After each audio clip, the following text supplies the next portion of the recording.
Hello everyone, how are you doing? This is MD Tech here with another quick tutorial. In today's tutorial, I'm going to show you guys how to delete your browsing history on various Windows 11 browsers.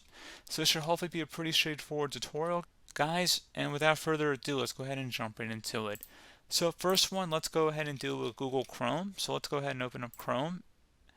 And you want to select the menu icon near the top right corner of the browser screen, and go ahead and left click on that, and you want to select where it says history, and then select where it says history again, so go ahead and left click on that. Select clear browsing data on the left side, and now on this page there should be a time range. Click inside of here to select all time, and then make sure browsing history is checkmarked. Select clear data, and that's what you have to do for Google Chrome. For Microsoft Edge, let's go ahead and open up that one next. We're going to go ahead and select the menu icon near the top right corner of the browser window again, and you want to select history. You want to select the three-dotted icon right here next to the pin icon up here, and select where it says clear browsing data. So go ahead and left click on that.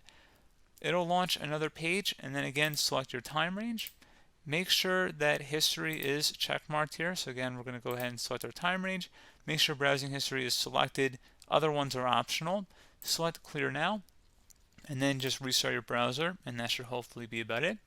Now let's go ahead and open up Firefox. So let's go ahead with Firefox next, and you want to select the menu icon in the top right corner of Firefox's window here. Left click on that, and you want to select where it says settings. So go down and select settings.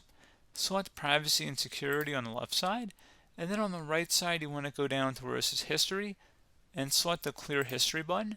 Set your time range you want to delete the history for, and then select OK. And then again restart your computer, and that should be about it. And then once you're done with that, one more browser. We're going to try with Opera. So let's go ahead and open up the Opera web browser here. So go ahead and open that up. And we're going to select the menu icon in the top right corner of this browser as well. And from here, once this is done loading up, you want to select the settings button on the top of this browser as well, and then scroll down and select where it says go to full browser settings. You want to select now where it says privacy and security, clear browsing data. So go ahead and click inside of there, and then again set the time interval you want to delete your browsing history for. Make sure browsing history is checkmarked, and then select clear data. And that's pretty much it. Again, you should restart your browser after each one of these, so each browser should be reset, and that should hopefully be about it. So pretty straightforward process, guys. Do hope I was able to help you out, and I do look forward to catching you all in the next tutorial. Goodbye.